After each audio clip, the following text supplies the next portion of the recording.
I found the 6-foot stone wall blocking my private road at exactly 6:30 on a Tuesday morning, when I was already running late for a job site inspection in Raleigh. The massive barrier of mortared fieldstone stretched across the entire width of my driveway where it met the county road, professional-looking and deliberately placed, as if it had always belonged there. Behind the wheel of my pickup truck, coffee still steaming in the cup holder, I sat staring at this impossible obstacle while my brain tried to process what I was seeing. My name is Zachary Grayson, and I had purchased this property 3 years ago specifically because it offered privacy and direct access to Route 47 through my own private road. The house sat on 12 acres in Henderson County, North Carolina, surrounded by woods and far enough from the nearest subdivision that I could actually hear myself think. The driveway was nearly a quarter-mile long, winding through pine trees before connecting to the county road, and the deed clearly stated that I owned the land on both sides of that road all the way to the public right-of-way. I climbed out of my truck, boots crunching on gravel, and walked toward the wall. It was beautifully constructed, I had to admit, with stones fitted together in a pattern that suggested a real mason had done the work. The wall stood exactly 6 feet tall and probably 8 feet wide at its base, tapering slightly toward the top. Someone had spent serious money on this. The rage started building slowly, like water heating to a boil. I knew exactly who was responsible for this. Her name was Patricia Edmonds, and she was the president of the Meadowbrook Estates Homeowners Association, the subdivision that bordered my property to the north. For the past 8 months, she had been using my private road as a shortcut to reach the main highway, cutting through my land instead of using the subdivision's proper entrance, which required driving an extra mile around the bend. I had asked her politely to stop the first time I noticed her silver Lexus SUV rolling down my driveway. That was back in September. She had waved at me with a tight smile and said she was just taking a shortcut, that it was more convenient, and surely I did not mind since we were neighbors. I told her I did mind, actually, because it was private property and I had liability concerns about non-residents using my road. The second time, in October, I had been less polite. I explained that she was trespassing and needed to use the subdivision entrance like everyone else. She had looked at me like I had suggested she drink toilet water, pursed her lips, and informed me that she had been using that road for years before I bought the property, which was an outright lie. The previous owner had confirmed to me that nobody from the subdivision had ever used the driveway. By November, I had sent her a certified letter, clearly stating that she was trespassing and must cease immediately. She sent back a response through the HOA's lawyer claiming that there was an implied easement because the road provided necessary access to the county highway. Complete nonsense, of course. My property deed showed no easements, implied or otherwise, and a private road on private land does not automatically grant anyone else rights to use it. In December, I installed a gate at the end of my driveway. It was a simple metal farm gate, nothing fancy, with a lock. The next morning I found the gate hanging open, the lock cut clean through with bolt cutters. Patricia had driven through anyway. I installed a camera and caught her on video cutting the lock herself. Wearing gardening gloves like that would somehow prevent identification. I filed a police report. The sheriff's deputy who responded was sympathetic, but explained that property disputes usually had to be handled in civil court unless there was clear evidence of ongoing criminal activity. January brought snow and a temporary reprieve because the weather made my unpaved road nearly impassable. But February arrived with warmer temperatures, and Patricia resumed her trespassing with renewed determination. She started driving through every single morning around 6:15, apparently on her way to some early appointment in Durham. I knew this because my camera captured every trip, time stamped and archived. I installed a second gate, this one heavy-duty steel with a reinforced lock. She drove around it, right through my lawn, tearing up the grass and leaving deep ruts. I put up posts. She drove between them. I stretched a chain. She got out and unhooked it, waving at the camera as she did so. In March, I took her to court. Small claims, seeking damages for the property destruction and an injunction to stop the trespassing. The hearing was set for early May. Patricia showed up with the HOA's lawyer, a sharp-dressed man named Kenneth Vance, who argued that my private road had historically been used by subdivision residents, and that blocking access was hostile and unreasonable. He presented no evidence of this historical use because none existed. The judge ruled in my favor, awarded me $2,000 in damages, and issued an explicit order forbidding Patricia from using my road. That was 3 weeks ago. Patricia had ignored the court order completely. She continued driving through my property every morning, now with what I could only describe as vindictive pleasure. She would honk her horn as she passed, a cheerful little beep-beep that made my blood pressure spike. Yesterday morning, she had even stopped in the middle of my driveway to take a phone call, sitting there for 10 minutes while I watched on the camera feed from inside my house. I had called the sheriff's office again yesterday afternoon, explaining that Patricia was violating a court order. They said they would send someone out to talk to her. Apparently, her response to that talk was to build a wall. Standing in front of the stone barrier now, I pulled out my phone and called the sheriff's office. The dispatcher, a woman named Marie who I had spoken to several times before, answered on the third ring. "Henderson County Sheriff's Office, what's your emergency?" "Marie, it's Zachary Grayson out on Route 47. I need a deputy out here. Someone built a wall across my driveway overnight." There was a pause. "I'm sorry, built a what?" "A 6-foot stone wall, completely blocking my private road. I can't get out of my property." "Is this related to your ongoing dispute with Mrs. Edmonds?" "I guarantee it is." "I'll send someone out, probably 20 minutes. I thanked her and hung up, then took several photos of the wall from different angles. Next, I called my lawyer, David Brennan, and left a voicemail explaining the situation. Then I walked around the wall, examining it from all sides. The construction was recent, probably done during the night. I could see disturbed earth around the base where the foundation had been laid, and there was still wet mortar visible between some of the stones. This was not a quick project. This would have required at least 3 or 4 workers, a mixer for the mortar, probably a small crane to position some of the larger stones. It would have been loud. How had I not heard it? Then I remembered that last night I had taken a Benadryl for allergies and had slept more heavily than usual.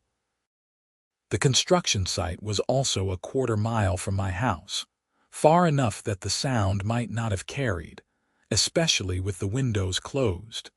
Deputy Raymond Torres arrived 18 minutes later, his patrol car pulling up on the county road side of the wall.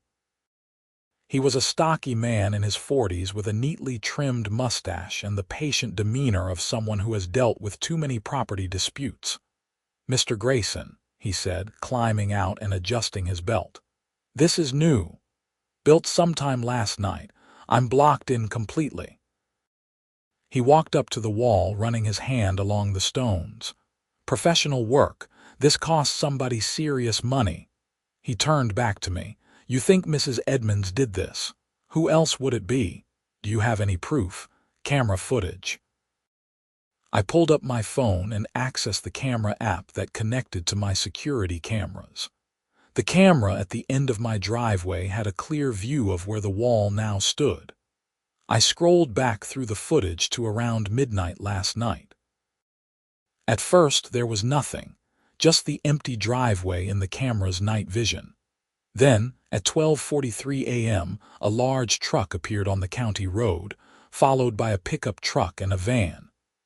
Workers climbed out, and within minutes, they were unloading pallets of stone and bags of mortar. Deputy Torres and I watched the time lapse of construction.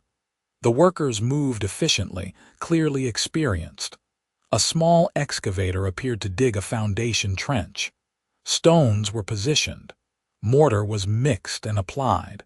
The wall grew steadily through the night. At 5:18 a.m., the workers packed up their equipment and left. The entire project had taken less than 5 hours. "Can you see any identifying marks on the vehicles?" Torres asked. I zoomed in on the footage. The van had lettering on the side, though it was hard to read in the night vision. I adjusted the contrast and brightness. "Blackstone Masonry," I read aloud, "with a phone number." I took a screenshot. "Well, that's a start," Torres said. "I'll go have a conversation with Mrs. Edmonds. In the meantime, you're legally allowed to remove this wall since it's on your property. But I'd recommend documenting everything first and maybe waiting to see what she says." "I can't wait. I need to get to a job site. I'm already late," Torres nodded. "Do what you need to do. Just make sure you keep records of everything. This is going to end up back in court." After he left, I called the masonry company. A man answered on the second ring, his voice gruff and professional. "Blackstone Masonry, this is Frank." "Hi Frank, my name is Zachary Grayson. Your crew built a stone wall on my property last night without my permission.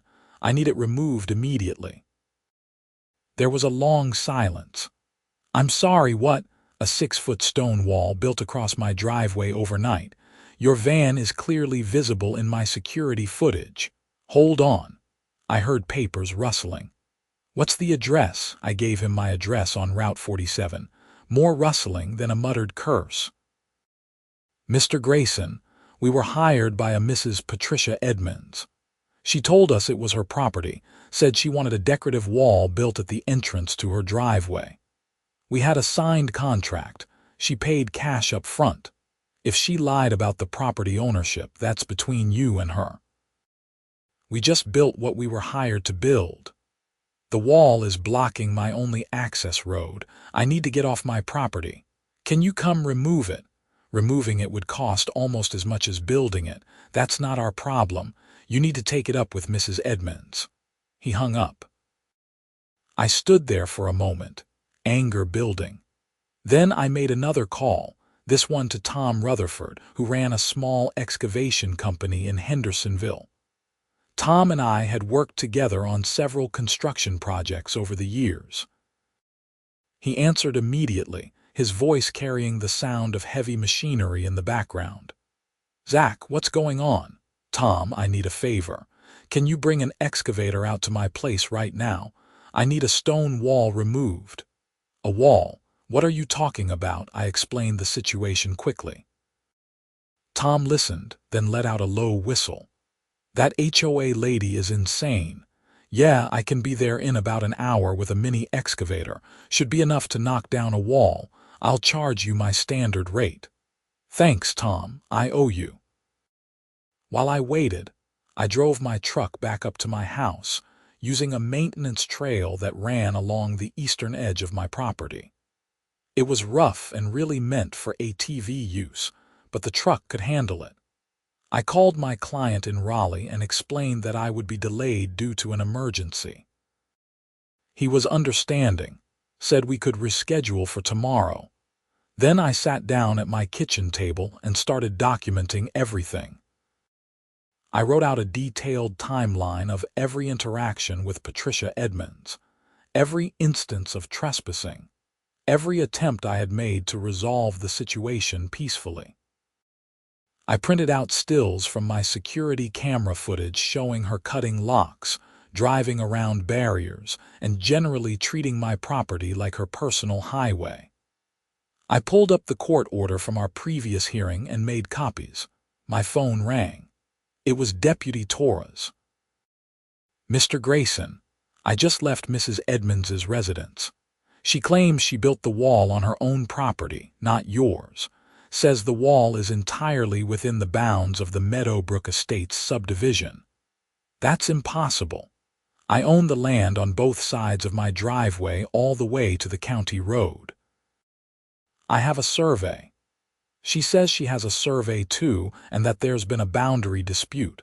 Says you've been claiming her property as your own and that she's within her rights to build on her own land. Deputy, that's complete fiction. I have the deed and a professional survey from when I bought the property. The boundary is clear. I believe you, but this is now a civil matter. She's claiming property rights. Unless you have absolute proof that the wall is on your land, I can't arrest her for anything. You'll need to take this back to court. The wall is blocking my access road. That's got to be illegal. If it's on your property, yes. But if she's claiming it's on her property, then you need a judge to sort it out. I'm sorry, Mr. Grayson. My hands are tied on this one." After we hung up, I went to my file cabinet and pulled out the survey that had been done when I purchased the property. The map showed clearly that my property line extended to the edge of the county road right-of-way. The wall was definitely on my land, probably by about 15 feet. I scanned the survey into my computer and emailed it to Deputy Torres along with a copy of my deed. Tom arrived 45 minutes later, pulling up to the wall with his mini excavator loaded on a trailer behind his pickup truck. He climbed out, hands on his hips, surveying the obstacle. "Well, she doesn't do anything halfway, does she?" he said. "Apparently not. This is going to take a couple hours. Good news is I can salvage most of the stone. You want to keep it? Sure, I'll use it for something. At least get some value out of this nightmare." Tom unloaded the excavator and fired it up, the diesel engine rumbling to life. I stood back and filmed everything on my phone, making sure to capture every moment. As Tom began working, the excavator's bucket smashing into the top of the wall, several cars slowed down on Route 47 to watch.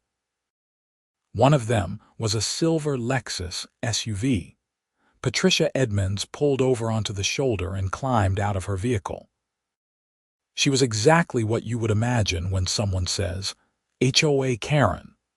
Mid-50s, expensively highlighted blonde hair styled in a severe bob, dressed in yoga pants and a designer fleece despite probably never doing actual yoga, and carrying a phone like a weapon. She marched toward us, her face already red. "Stop! Stop this immediately!" she shouted over the sound of the excavator. Tom either did not hear her or pretended not to. Another section of wall crumbled under the bucket's assault. Stones tumbled to the ground. Patricia reached us, practically vibrating with rage. "You cannot do this. This is destruction of property. I'm calling the police." "Go ahead," I said calmly. "They've already been here. This wall is on my property, blocking my legal access road. I have every right to remove it. This is my property. I have a survey that proves it." "Then show me the survey." "I don't have to show you anything. You're the one who's been trespassing, claiming land that doesn't belong to you, putting up gates and barriers to block public access." "Public access?" "Patricia, this is a private road on private property. There is no public access. You've been trespassing for months and a judge already ruled in my favor. You're in violation of a court order." She held up her phone, recording me. "I'm documenting this illegal destruction of my property. My lawyer will have a field day with this." "Great. My lawyer is already preparing a lawsuit for this stunt you pulled, building a wall to block my driveway. That's beyond trespassing. That's criminal harassment, maybe even false imprisonment since you've trapped me on my own property." "You have other ways out," she snapped. "I've seen you use that side trail. A maintenance trail that's not meant for regular vehicle use is not a legal access road. You've blocked my primary and only legally designated access to the public road. More of the wall came down. Tom was making good progress, the excavator systematically dismantling Patricia's expensive barrier. She watched with an expression of absolute fury, her knuckles white where she gripped her phone. "The HOA will hear about this," she said, which was such a ridiculous statement that I almost laughed. "Patricia, I'm not part of your HOA. I don't live in Meadowbrook Estates. Your HOA has zero authority over me or my property. You're part of this community and you need to act like it. I'm not part of your community. I'm your neighbor, and neighbors don't build walls to block each other's driveways." She turned on her heel and stalked back to her Lexus, phone still recording. She drove off with a screech of tires that left rubber marks on the pavement. Tom shut down the excavator and climbed off, wiping his forehead. "That woman is something else," he said. "You have no idea. It took another hour to completely clear the wall." Tom stacked the salvageable stones in a pile on the side of my driveway, and we hauled away the broken pieces and rubble. By the time we finished, it was past 1 in the afternoon. I paid Tom in cash, adding a generous tip for dropping everything to help me out. "You need anything else, you call me," Tom said as he loaded up his excavator. "I grew up dealing with an HOA that tried to fine my dad for parking his work truck in his own driveway. I've got no love for those people." After he left, I walked the area where the wall had been, taking photos of the disturbed ground and the remaining evidence of construction. Then, I drove back to my house and spent the rest of the afternoon compiling everything into a comprehensive file for my lawyer. David Brennan called me back around 4 o'clock. I explained everything that had happened. He listened without interrupting, which I had learned meant he was taking notes. "Okay," he said when I finished. "This is actually good for us in a legal sense. She's escalated dramatically and violated the court order in a way that's very clear-cut. We're going to file for an immediate restraining order, sue for damages related to the wall construction and removal, and I'm going to recommend we also pursue charges of criminal harassment and possibly criminal mischief." Will any of that actually stop her? The restraining order will, if she wants to avoid jail time. Violating a restraining order is a criminal offense that deputies take very seriously. If she comes near you or your property after the order is in place, she gets arrested. Period. How long until we can get the restraining order? I'll file the paperwork tomorrow morning. We should be able to get an emergency hearing within a few days. In the meantime, document everything. If she tries anything else, call the sheriff immediately. That evening, I reinforced my gate at the end of the driveway with a concrete-filled steel post system that would require a vehicle to literally ram through it. I installed 2 additional security cameras covering different angles of the entrance. I was not going to be caught off guard again. The next morning, Wednesday, I got up at 5:30 and made coffee, checking the camera feeds while the pot brewed. Everything was quiet. At 6:15, right on schedule, Patricia's Lexus appeared on Route 47, slowing as it approached my driveway.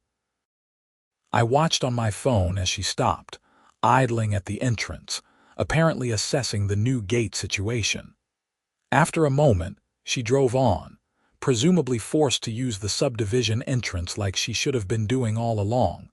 I felt a small surge of victory, but I knew this was not over. Patricia was not the type to accept defeat gracefully. I spent Wednesday at my rescheduled job site in Raleigh, inspecting the foundation work for a new commercial building. It was good to focus on normal work problems for a few hours, things like concrete curing times and rebar placement rather than property disputes and walls. But my phone kept buzzing with texts and calls. The first was from David, confirming that he had filed all the paperwork for the restraining order and the additional lawsuit. The hearing was scheduled for Friday morning, which was unusually fast, but apparently the judge had looked at the case history and decided this needed immediate attention. The second was from Deputy Torres, letting me know that Patricia had filed a police report claiming I had destroyed her property.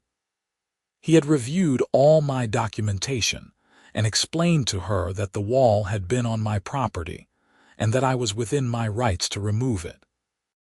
She had apparently screamed at him for 15 minutes. The third was from an unknown number. I did not answer it, but they left a voicemail. When I listened to it during my lunch break, I heard Patricia's voice, tight and angry. "Mr. Grayson, this is Patricia Edmonds. I want you to know that the Meadowbrook Estates, HOA, has voted to pursue all legal remedies against your harassment of our community. You have caused significant distress to our residents and created a hostile environment. We will not tolerate this behavior. You will be hearing from our attorneys." I saved the voicemail and forwarded it to David. He texted back immediately, "Perfect. She's creating evidence for us. Don't respond to her at all." Thursday morning brought new developments. At 7 a.m., I received a certified letter delivered to my door. It was from the Meadowbrook Estates, HOA, signed by Patricia as president and 4 other board members. The letter informed me that I was in violation of community standards and demanded that I remove all gates, cameras, and barriers from my property within 10 days. It threatened legal action and fines of $500 per day for non-compliance. I read the letter 3 times, trying to understand the logic. I was not part of their HOA. I had not signed any covenant agreements. My property was not within the subdivision boundaries. They had absolutely no authority over me whatsoever. This was pure intimidation, an attempt to bully me into compliance through official-looking documents and legal threats. I scanned the letter and emailed it to David with a note. "Is this even legal?" He called me 10 minutes later, and I could hear the amusement in his voice. "This is the stupidest thing I've seen an HOA do in 15 years of practice, and I've seen some really stupid things. They have zero jurisdiction over your property. This letter is worthless. In fact, it helps us because it shows a pattern of harassment. So I just ignore it completely. Don't respond, don't acknowledge it, don't do anything. Let them waste their money on lawyers who will eventually have to tell them they have no case. Meanwhile, we're building a very strong harassment case against Mrs. Edmonds personally and potentially against the HOA board for this stunt." Friday morning arrived, and I drove to the Henderson County Courthouse for the restraining order hearing. David met me outside, carrying a leather briefcase stuffed with documents. We went through security and made our way to the courtroom on the 3rd floor. Patricia was already there with Kenneth Vance, her lawyer. She saw me enter and immediately turned away, whispering furiously to Vance. He nodded, making notes on a legal pad. Judge Sarah Martinez presided over the hearing. She was a no-nonsense woman in her 60s with reading glasses perched on her nose and a reputation for cutting through legal nonsense to get to the facts. I had heard good things about her from other contractors who had been through property disputes. David presented our case methodically. He showed the security camera footage of Patricia trespassing repeatedly despite warnings. He presented the previous court order that she had violated. He showed documentation of the wall construction, including my survey proving it was built on my property, the cost of removal, and Patricia's own admission that she had hired the masonry company. He played the voicemail she had left threatening further action. Judge Martinez watched everything with an increasingly stern expression. When David finished, she turned to Kenneth Vance. "Counselor, what is your client's defense to these allegations?" Vance stood, adjusting his tie. Your Honor, Mrs. Edmonds maintains that there is a legitimate boundary dispute between her property and Mr. Grayson's. She has a survey that shows. You have that survey with you. Not at this moment, Your Honor, but so you're asking me to consider evidence that you haven't presented. Judge Martinez's tone was icy. Mr. Grayson has provided a certified survey from a licensed surveyor clearly showing the property boundaries. Do you have any actual evidence to contradict that? We will be obtaining an independent survey, Your Honor, which we believe will show, so the answer is no. You don't have evidence right now. She looked down at her notes. What about the wall, Counselor? Your client hired a masonry company to build a 6-foot barrier across what appears to be Mr. Grayson's only access road. Even if there were a boundary dispute, which I'm not convinced there is, how does that justify blocking someone's driveway, Mrs. Edmonds believed she was building on her own property, Your Honor. It was a good faith action to define and protect her property line. A 6-foot stone wall is not a property line marker, Counselor. It's a barrier. And it conveniently appeared right after I issued an order forbidding your client from using Mr. Grayson's private road. She flipped through the documents. Your client has been trespassing for 8 months, defied multiple requests to stop, cut locks, drove around gates, ignored my previous order, and then built an expensive wall to block the property owner's access. I'm struggling to find any good faith in these actions. Patricia leaned over and whispered something urgent to Vance. He nodded and stood straighter. Your Honor, Mrs. Edmonds wishes to apologize for any misunderstanding. She's willing to drop any claims regarding the road and will agree not to use Mr. Grayson's driveway going forward. She hopes that will resolve the matter. I'm sure she does hope that, Judge Martinez said dryly. Unfortunately, we're past the point of simple resolutions. Mrs. Edmonds has repeatedly violated court orders and property rights. Mr. Grayson is requesting a restraining order, and I'm inclined to grant it. She looked at Patricia directly. Mrs. Edmonds, do you understand that a restraining order means you cannot go within 500 feet of Mr. Grayson or his property? You cannot contact him directly or indirectly. You cannot send other people to contact him on your behalf. Violating a restraining order is a criminal offense that will result in your arrest. Do you understand these terms? Patricia stood, her face pale. Yes, Your Honor. Good. I'm granting the restraining order for a period of 2 years. I'm also ordering you to pay Mr. Grayson's legal fees related to this hearing, and the costs associated with removing the wall you illegally constructed. The exact amount will be determined in the separate civil case. Finally, I'm referring this matter to the District Attorney's Office for review of potential criminal charges related to the ongoing harassment and property destruction. She signed several documents with sharp, decisive strokes. We're adjourned. Outside the courthouse, David clapped me on the shoulder. That went as well as it possibly could have. Judge Martinez does not like people who waste the court's time, and she especially doesn't like people who ignore her orders. What happens now? Now we wait to see if Patricia learned her lesson. If she stays away from you and your property, the restraining order just sits there as a protective measure. If she violates it, she gets arrested and faces serious consequences. Either way, you should have peace. I wanted to believe that, but I knew Patricia.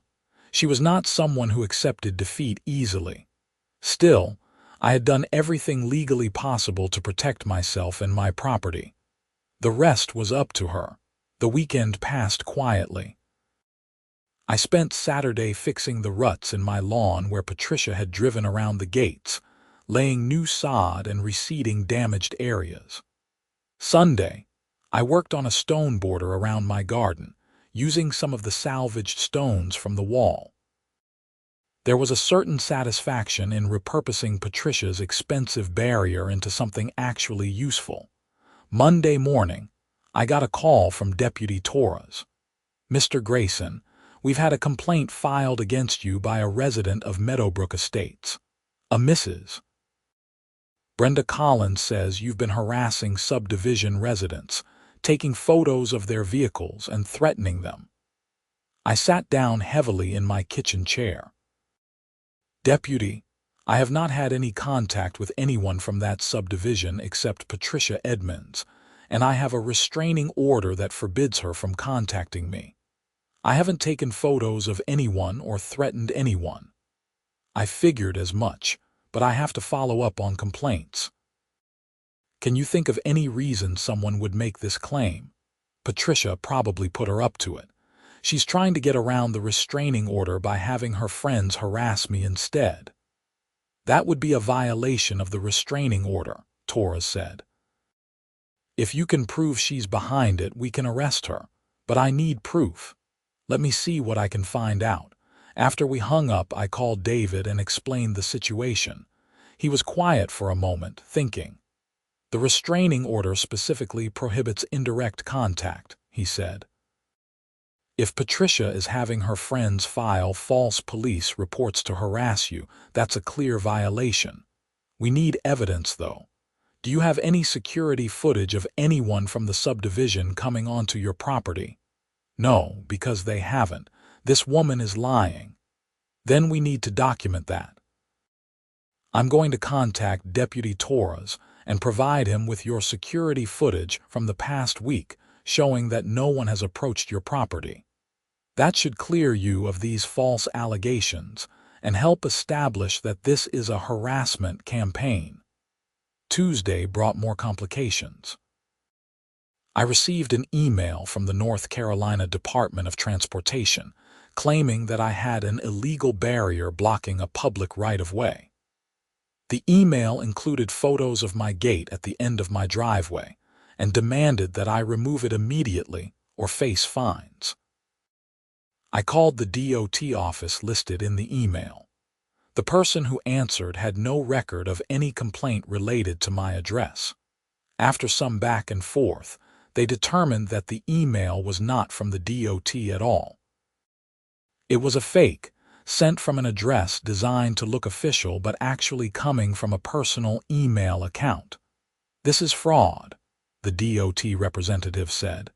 "You should report this to law enforcement."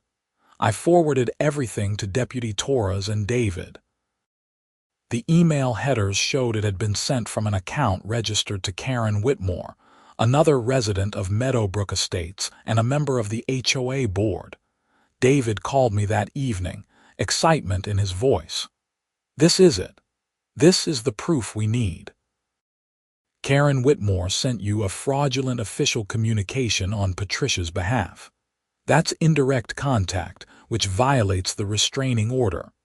The fraud itself is also a crime. I'm filing a motion to have Patricia held in contempt, and I'm recommending the DA pursue charges against both Patricia and Karen." Wednesday afternoon, Deputy Torres and another deputy arrived at Patricia Edmonds' house with an arrest warrant. I was not there to see it, but Torres called me afterward to let me know. "She did not take it well," he said. "Lots of screaming about how this was unfair, how you were ruining her life, how the system was corrupt, but she's in custody now. Her arraignment is tomorrow morning. The judge will decide on bail." "What about Karen Whitmore? We arrested her this morning. She admitted to sending the fake email and said Patricia asked her to do it. She's cooperating fully, probably hoping for a lighter sentence."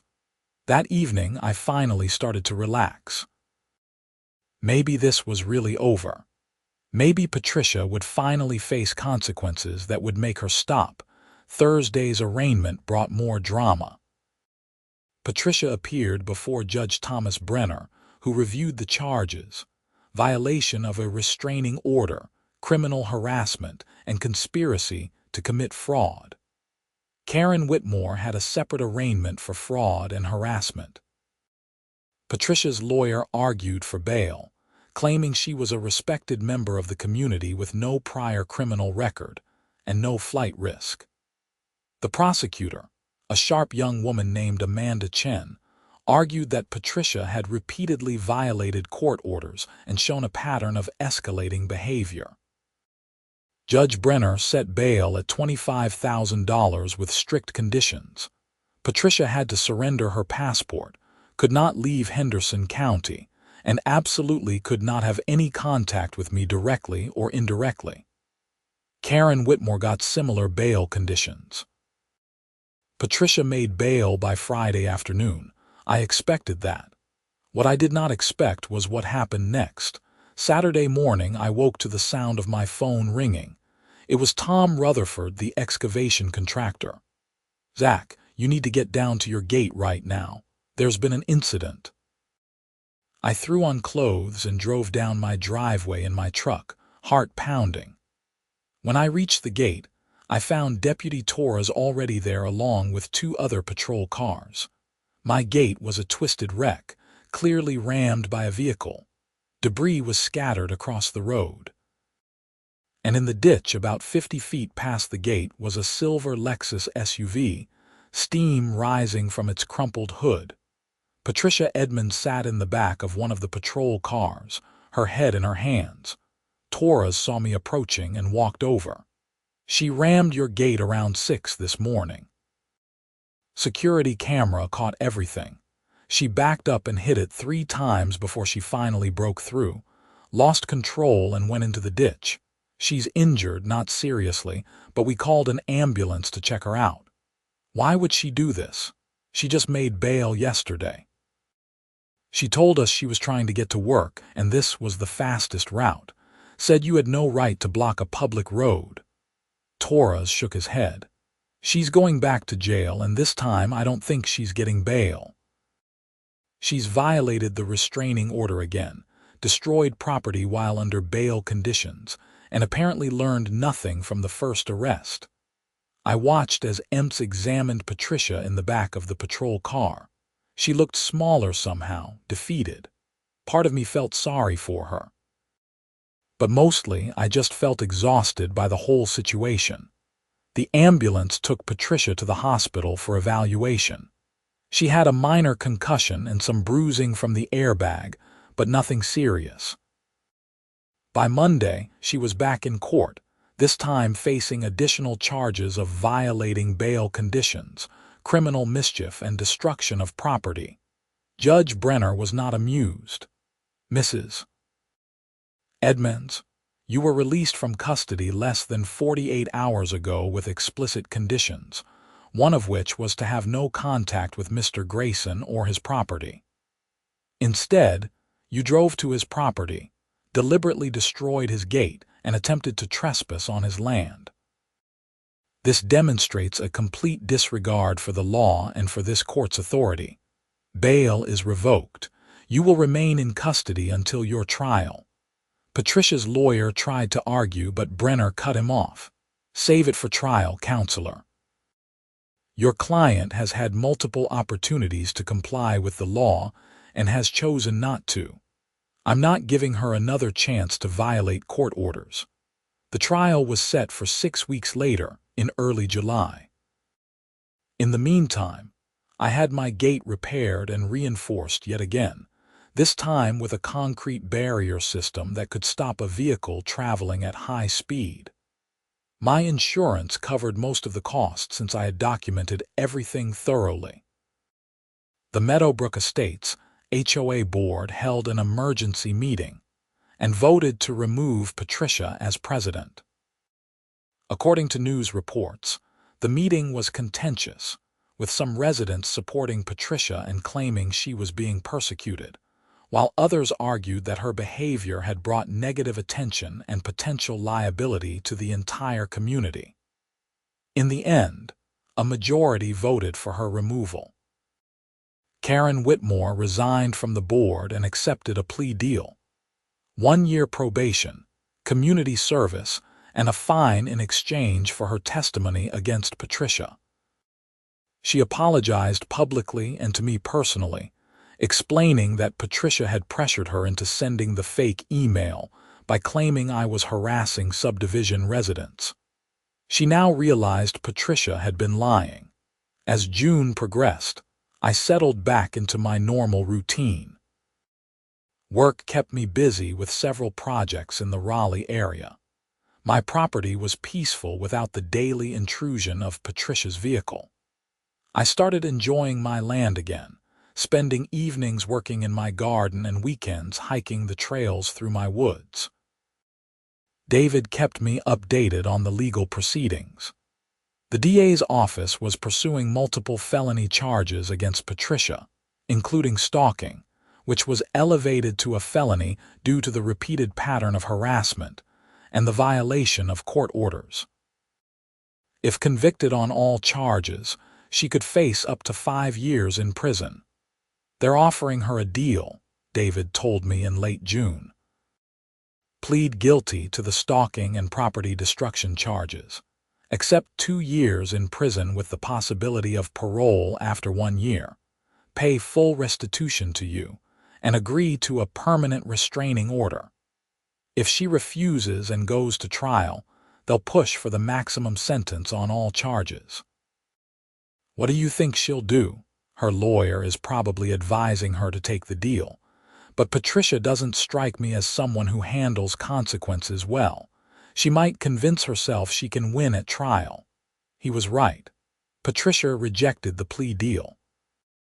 Her lawyer released a statement claiming she had been the victim of harassment and was defending her rights as a property owner. The statement painted me as an aggressive newcomer who had disrupted a peaceful community and engaged in intimidation tactics. It was fiction, but Patricia seemed to believe her own version of events. The trial began on July 8th in Henderson County Superior Court. Judge Martinez presided, which I took as a good sign given her previous handling of our restraining order hearing. The prosecution called me as the first witness.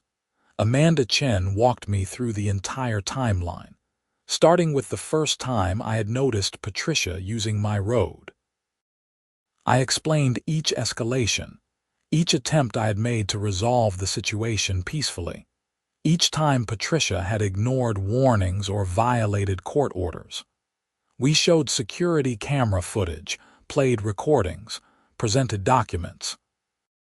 The jury, made up of 7 women and 5 men ranging from their 30s to their 60s, watched attentively. The most powerful evidence was the footage of Patricia ramming my gate. The prosecution played it on a large screen visible to the entire courtroom. You could hear the impact, see the determination in how she backed up and hit it again and again, watch as her vehicle finally broke through and then lost control. Several jury members winced at the sound of the crash. Patricia's lawyer tried to paint me as unreasonable during cross-examination. Why had I installed so many gates and barriers? Why had I refused to simply let Patricia use the road since it was convenient for her? Wasn't I being hostile to my neighbors? "Mr. Grayson," he said, pacing in front of the witness stand, "isn't it true that you moved to a community and then immediately tried to isolate yourself from that community? That you put up barriers, both literal and figurative, to keep people away?"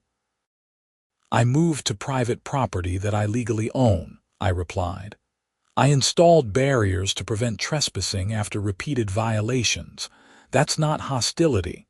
That's protecting my rights as a property owner. But surely allowing Mrs. Edmonds to use a small section of your long driveway wouldn't have harmed you in any way. Wouldn't it have been neighborly to simply permit it? I'm responsible for anything that happens on my property. If Mrs. Edmonds had been injured while on my road, I could be liable. If she had hit someone else while using my road, I could be liable. Beyond that, it's my property. I have the right to control who uses it, and that right doesn't disappear just because someone finds it convenient to trespass." David told me later that I had done well on the stand. "You stayed calm, stuck to the facts, and didn't let him make you look unreasonable. That's exactly what we needed. The prosecution called several other witnesses. Deputy Torres, who testified about the multiple reports and violations. Tom Rutherford, who described removing the wall. Frank from Blackstone Masonry, who confirmed that Patricia had hired his company and lied about the property ownership.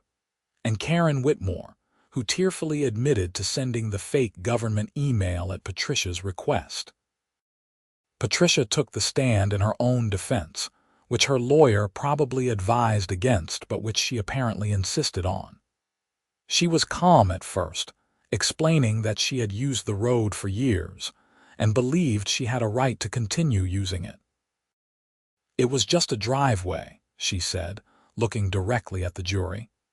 It didn't hurt anyone for me to drive through there. I've lived in this community for 20 years. I've served on the HOA board for 10 years. I've always tried to be a good neighbor. And then Mr. Grayson moved in and immediately started causing problems. Amanda Chen's cross-examination was devastating. She pulled out document after document showing that Patricia had never used that road before I bought the property, that she had no legal right to use it, that she had been explicitly ordered by a court to stop using it. She played Patricia's own voicemail messages where she had threatened further action. She showed the evidence that Patricia had hired someone to build a wall blocking my driveway. Mrs. Edmonds, you keep saying this was just a driveway, just a shortcut, but you cut locks, didn't you? I needed to get through, Patricia said, her composure starting to crack.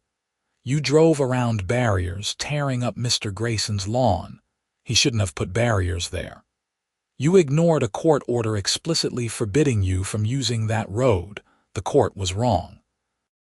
I had a right. You built a 6-foot wall to block Mr. Grayson's only access road. That was on my property. The survey proves it was on his property, Mrs. Edmonds.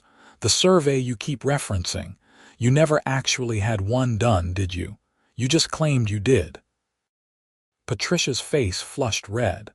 I was going to get one done. So you lied to the police and to Judge Martinez when you said you had a survey showing the property was yours. It was a misunderstanding. You violated your bail conditions by ramming through Mr. Grayson's gate less than 2 days after being released from jail, didn't you? I needed to get to work. You needed to trespass on his property again, despite being under court order not to. Despite being on bail with specific conditions, despite having been explicitly told to stay away. You chose to commit another crime rather than drive the extra mile to use the proper entrance to your subdivision. Patricia broke down crying at that point, insisting that I had ruined her life, that the community supported her, that none of this was fair. It was uncomfortable to watch, but it also showed the jury exactly who Patricia was, someone who could not accept that the rules applied to her. The jury deliberated for less than 3 hours. They found Patricia guilty on all charges: stalking, criminal mischief, destruction of property, violation of a restraining order, and violation of bail conditions. Judge Martinez scheduled sentencing for 2 weeks later. In the meantime, Patricia remained in custody.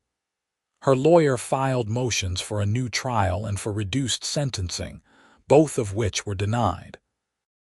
At the sentencing hearing, Amanda Chen argued for a significant prison term, emphasizing the repeated pattern of behavior, the escalation, and Patricia's apparent inability to accept legal consequences.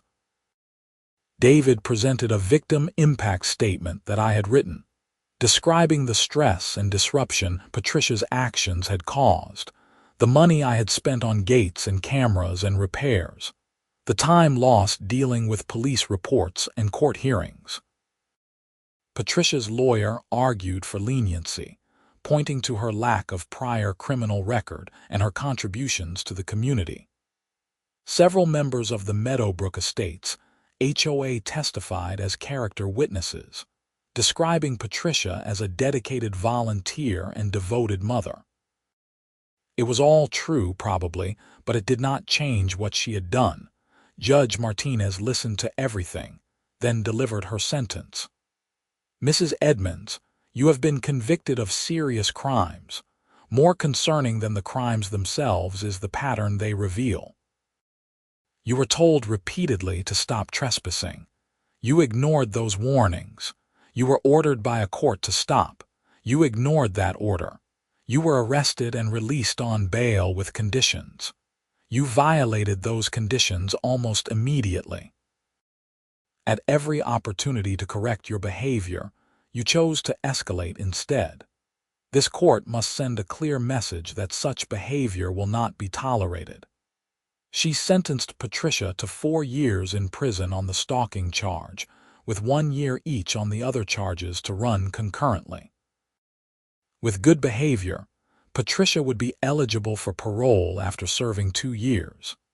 She was also ordered to pay restitution totaling $38,000, covering all the damage to my property, my legal fees, and compensation for my time and stress. Patricia sobbed as bailiffs led her out of the courtroom. Some of her supporters in the gallery called out that this was unfair, that the sentence was too harsh. Judge Martinez gavelled for order and warned that anyone disrupting the court would be removed. Outside the courthouse, David and I stood in the afternoon sunshine. I felt drained but also relieved. It was finally over. "She'll probably appeal," David said. "But the conviction is solid. I doubt an appellate court will overturn it. You should be able to move on with your life now." "What about the restitution? Will I actually see any of that money?" "Hard to say. We can file liens against her property, garnish wages once she's released. It might take years, but you'll probably eventually collect most of it." Over the following weeks, life gradually returned to normal. I removed some of the more extreme security measures from my property, though I kept the cameras and a simple locked gate. The new HOA president from Meadowbrook Estates, a reasonable woman named Carol Thompson, reached out to apologize for Patricia's behavior and assure me that the subdivision had no intention of causing any further problems. I thanked her and suggested that if they wanted to improve access to the highway, they should work with the county to build a proper secondary entrance rather than trespassing on private property. She said they were already exploring that option. The local newspaper ran a story about the case with the headline, "HOA President Jailed for Property Dispute." It was picked up by several regional news outlets and even made it to some national news websites as a cautionary tale about HOA overreach. I declined interview requests. I had never wanted attention. I just wanted to be left alone on my own property. In September, I received a letter from Patricia, forwarded through David's office. She had apparently sent it from prison. The letter was long and rambling, alternating between apologies and accusations. She was sorry for some things, she wrote, but I had to understand that she had been under tremendous stress. The HOA work was volunteer and thankless. People expected so much. She had just wanted a convenient route to her appointments. Why had I been so stubborn? Couldn't I have been more accommodating? But she was sorry if I felt harassed. She hoped I was happy now that she was in prison. David advised me not to respond, and I did not. There was nothing to say. Patricia still did not truly understand what she had done wrong. In her mind, she had been reasonable, and I had been difficult. The fact that she had broken laws and violated court orders repeatedly was secondary to her sense of entitlement. By October, the story had faded from local news. I finished several big projects at work and took a week off to finally relax on my property. I built a stone fire pit using more of the salvaged stones from Patricia's wall. I hiked my trails. I sat on my porch in the evenings watching deer move through the woods. It was the peace I had wanted when I bought this place. In November, I got a call from Deputy Torres. "Thought you'd want to know," he said. "Mrs. Edmonds's appeal was denied, and the Meadowbrook Estates HOA board voted to dissolve the HOA entirely. Turns out most residents want it out. They're filing paperwork to terminate the covenants and convert to a regular subdivision without an HOA. What prompted that? According to what I heard, the legal bills from Patricia's case got dumped on the HOA since she was acting as president. The subdivision's insurance refused to cover it. Residents got hit with a special assessment of several $1,000s each to cover the costs. That didn't go over well. Combine that with all the negative publicity, and people decided they were done with the whole thing. It was a fitting end in a way. Patricia's obsession with control and rules had ultimately destroyed the organization she had dedicated years to leading. By December, as the year drew to a close, I found myself reflecting on the entire experience. It had cost me money and time and stress, but it had also taught me important lessons about standing up for my rights and not backing down when bullies try to intimidate you.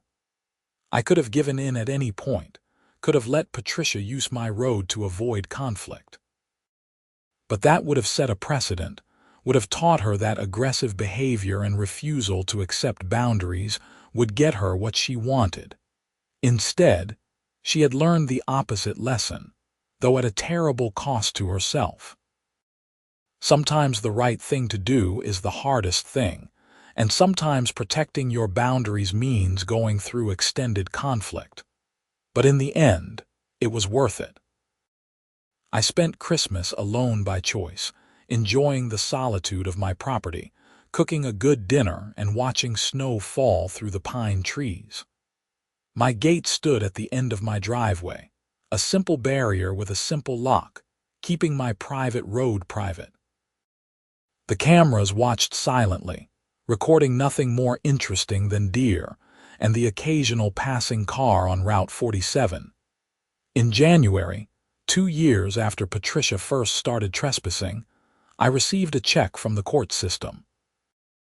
It was the first installment of the restitution payment, garnished from the sale of Patricia's house.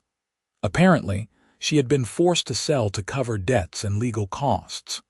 The check was for $12,000, about a third of what I was owed. David said more would come eventually as other assets were liquidated. I deposited the check and used some of the money to finally build that stone border I had been planning, extending my garden and creating a peaceful space where I could grow vegetables and flowers. The rest I put into savings. Money had never been the point of any of this. The point had been respect for property rights and the principle that no one, not even an HOA president, gets to treat other people's land as their personal property. On a warm morning in February, almost exactly a year after Patricia had built her wall, I stood at the end of my driveway with my coffee, looking out at Route 47. A few cars passed by on their way to work or school. None of them turned onto my property. Everything was as it should be. My phone buzzed with a text from Tom Rutherford. "Hey man, got another job near your place next week. Want to grab lunch? Your treat since you're rich from that restitution check now." I smiled and texted back, "Deal, as long as we don't talk about HOAs. Deal." I finished my coffee and walked back to my house through the morning sunshine, grateful for the peace and quiet I had fought so hard to protect. The stone border along my garden path looked good, solid, and permanent.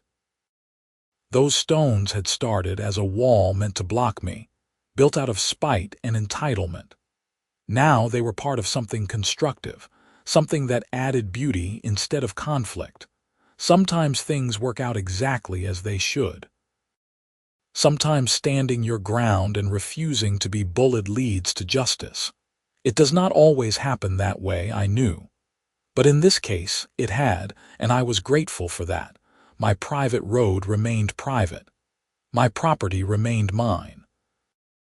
And somewhere, Patricia Edmonds sat in a prison cell, finally learning that actions have consequences and that other people's boundaries deserve respect. It was a hard lesson, but some people only learn hard lessons the hard way. I hoped she would eventually find peace with it, would eventually understand what she had done wrong and why it mattered. But that was her journey now, not mine. My journey was here, on these 12 acres in Henderson County, living the quiet life I had always wanted, finally free from harassment and entitled demands. As I reached my porch, I heard the distant sound of construction equipment from somewhere over in what used to be Meadowbrook Estates. They were probably working on that new entrance Carol Thompson had mentioned, the proper solution they should have pursued from the beginning. Good for them. Better late than never. I went inside, ready to start another day of work, another day of life on my own terms, on my own property, with my rights intact and my boundaries respected.